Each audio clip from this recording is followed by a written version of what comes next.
ಎಲ್ಲರಿಗೂ ನಮಸ್ಕಾರ.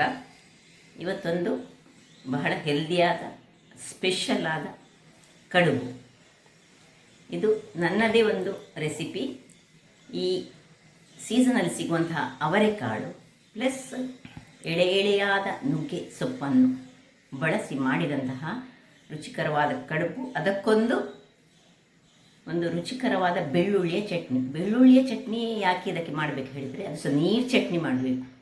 ಈ ಅವರೆಕಾಳು ಕೆಲವರು ಹೇಳ್ತಾರೆ ಗ್ಯಾಸ್ಟ್ರಿಕ್ ಉಂಟು ಹೇಳ್ತಾರೆ. ಈ ಅಂಶವನ್ನು ಹೋಗಲಾಡಿಸಲಿಕ್ಕೆ ಈ ಬೆಳ್ಳುಳ್ಳಿಯ ನೀರು ಚಟ್ನಿ ಒಟ್ಟಿಗೆ ಇದನ್ನು ತಿಂದರೆ ಅದ್ಭುತವಾಗಿರ್ತದೆ. ಒಮ್ಮೆ ನೀವು ಮಾಡಿ ನೋಡಬೇಕು, ಆಮೇಲೆ ಹೇಳ್ತೀರಿ. ಬಹಳ ಟೇಸ್ಟಿಯಾಗಿ ಬರುವಂತಹದ್ದು.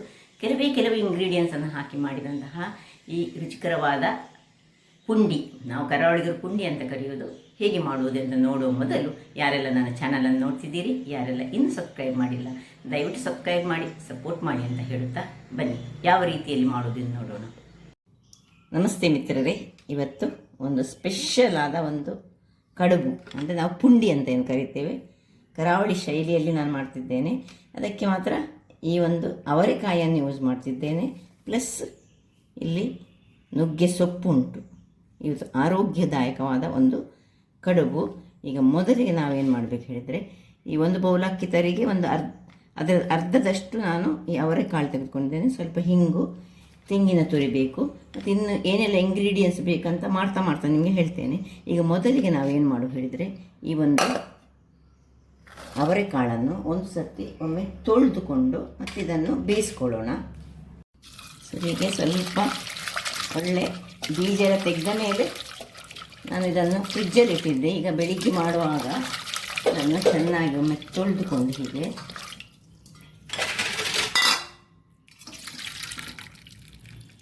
ಕೆಲವರು ಏನು ಮಾಡ್ತಾರೆ, ಇದದು ಸಿಪ್ಪೆ ತೆಗಿತಾರೆ. ಸ್ವಲ್ಪ ಬಿಸಿ ನೀರಿನಲ್ಲಿ ಹಾಕಿದರೆ ಅಥವಾ ಒಂದು ಬಟ್ಟೆಯಲ್ಲಿ ಹಾಕಿದರೆ ಸಿಪ್ಪೆ ತೆಗೆದರೆ ಸೊಳ್ಳೆ ಆಗ್ತದೆ. ನಮಗೀಗ ಸಿಪ್ಪೆ ಇರಲಿ, ತೊಂದರೆ ಇಲ್ಲ.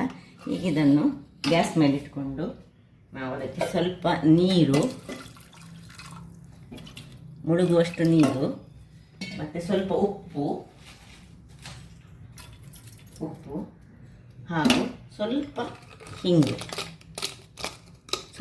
ಹಾಕೊಳ್ಳೋಣ. ಹಾಕ್ಕೊಂಡು ಮುಚ್ಚಳವನ್ನು ಮುಚ್ಚಿ ಒಂದು ವಿಸಿಲ 2 ವಿಸಿಲ್ ಎಷ್ಟು ಬೇಕು ಬೇಯುವಷ್ಟು ನಾವು ಇದನ್ನು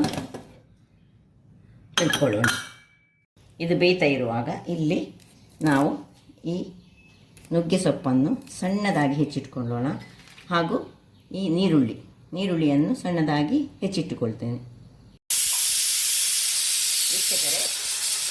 ಇಲ್ಲಿ 2 ವಿಸಿಲ್ ತೆಗೆದು ಇದು ಆಫ್ ಮಾಡುವಾಗ ಇಲ್ಲಿ ನೋಡಿ, ಇದನ್ನು ಸಣ್ಣದಾಗಿ ಹೆಚ್ಚಿಟ್ಕೊಂಡು ರೆಡಿ ಮಾಡಿದೆ. ನೀರುಳ್ಳಿ ಸಹ ರೆಡಿ ಆಯಿತು. ಈಗ ವೀಕ್ಷಕರೇ, ಈಗ ಒಂದು ಬಣಾಲೆಯನ್ನು ನಾನು ಇದರಲ್ಲಿ ಇಟ್ಕೊಂಡಿದ್ದೇನೆ. ಈ ಬಣಾಲೆ ಬಿಸಿ ಆಗುವಾಗ ಇದಕ್ಕೆ ಎಣ್ಣೆಯನ್ನು ಹಾಕೊಳ್ಳೋಣ. ಒಂದು 2-3 ಸ್ಪೂನ್ನಷ್ಟು ಎಣ್ಣೆ ಸಾಕು. ಸಣ್ಣ ಸ್ಪೂನಲ್ಲಿ 2 ಸ್ಪೂನ್ ಸಾಕು. ಈಗ ಅದಕ್ಕೆ ಜೀರಿಗೆ ಹೊಡೆಯುವಾಗ ಇಲ್ಲಿ ಒಂದು ಸಣ್ಣದಾಗಿ ಹೆಚ್ಚಿಟ್ಟಂತಹ ನೀರುಳ್ಳಿ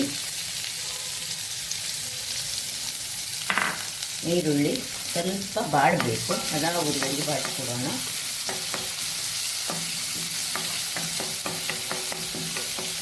ಅಷ್ಟಾಗುವಾಗ ಇಲ್ಲಿ ನಾನು ಒಂದು 10 ಕಾಳು ಪೆಪ್ಪರ್ಕಾರ್ನ್ಸ್, ಕರಿಮೆಣಸನ್ನು ಹೀಗೆ ರಫ್ಲಿ ಸ್ವಲ್ಪ ಜಜ್ಜಿಕೊಂಡು, ಅಥವಾ ನಿಮ್ಮ ಹತ್ರ ಇಲ್ಲದಿದ್ದರೆ ಕರಿಮೆಣಸಿನ ಪುಡಿ ಹಾಕ್ಬೋದು. ಹೀಗೆ ಜಜ್ಜಿ ಹಾಕಿದರೆ ತುಂಬ ಚೆನ್ನಾಗಿ ಬರ್ತದೆ. ಸ್ವಲ್ಪ ಖಾರ ಇದರಲ್ಲಿ ಖಾರದಲ್ಲಿ ಬರ್ತದೆ. ಅಥವಾ ಕಾಯಿಮೆಣಸು ಸಹ ಇಲ್ಲಿ ಹಾಕ್ಕೊಳ್ಬೋದು. ಕಾಯಿಮೆಣಸು ಹಾಕಿದರೆ ಸಹ ಒಳ್ಳೆಯದಾಗ್ತದೆ. ಮತ್ತು ಕಾಯಿಮೆಣಸು ಒಂದು ಹಾಕ್ಕೊಂಡು ಮತ್ತು ಸ್ವಲ್ಪ ಈ ಕರಿಮೆಣಸು ಹಾಕಿದರೆ ಸಹ ಆಗ್ತದೆ. ಎರಡನ್ನು ಸಹ ಸೇರಿಸ್ಕೊಳ್ಬೋದು. ಈಗ ನೋಡಿ, ಹೆಚ್ಚಿಟ್ಟಂತಹ ನುಗ್ಗೆ ಸೊಪ್ಪು, ಇದನ್ನು ಒಳ್ಳೆ ಹಸಿ ವಾಸನೆ ಹೋಗುವವರೆಗೆ ಇದನ್ನು ಫ್ರೈ ಮಾಡ್ಕೊಳ್ಳೋಣ. ನೋಡಿ, ಇದಿಷ್ಟು ಹಸಿ ವಾಸನೆ ಹೋಗುವವರೆಗೆ ಒಳ್ಳೆ ಫ್ರೈ ಆಯಿತು. ಈಗ ಅಂದರೆ ತುಂಬ ಡ್ರೈ ಆಗ್ಬಾರ್ದು. ಇಲ್ಲೀಗ ನಾವು ಏನು ಬೇಯಿಸಿಟ್ಟುಕೊಂಡಿದ್ದೇವೆ ಅದನ್ನು ಸ್ವಲ್ಪ ಹೀಗೆ ಮಾಡಿಕೊಳ್ಳಿ. ತಿರುಗಿಸಿಕೊಂಡು ಇದಕ್ಕೆ ಶಿಫ್ಟ್ ಮಾಡ್ಕೊಳ್ಳೋಣ.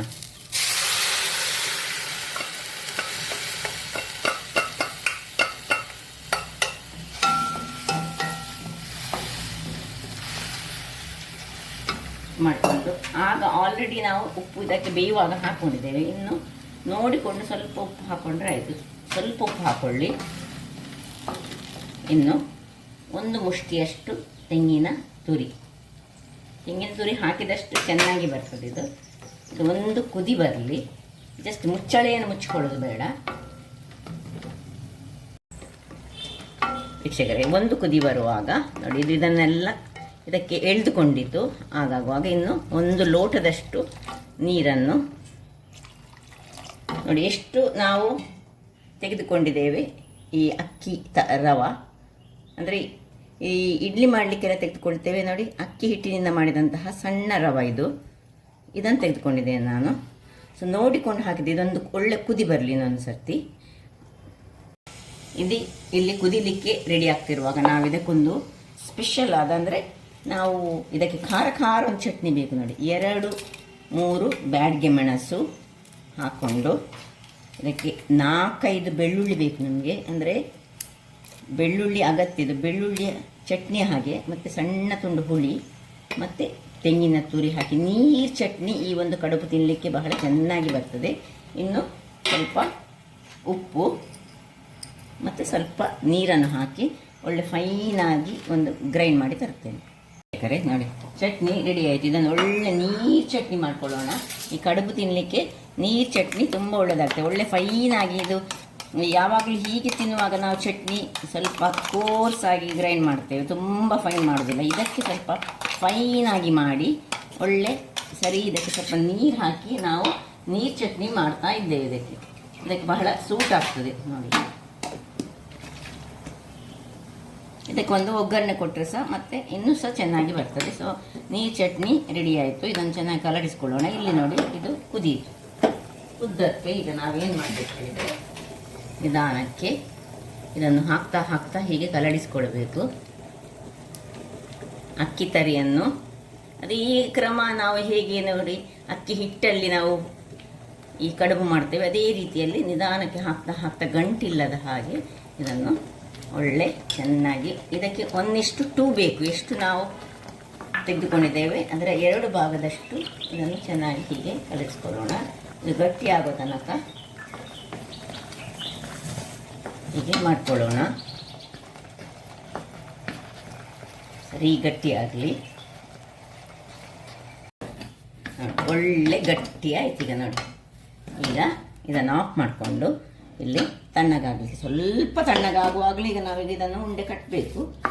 ಸ್ವಲ್ಪ ನಾದಿಕೊಳ್ಳೋಣ ಅಲ್ಲಿಗೆ.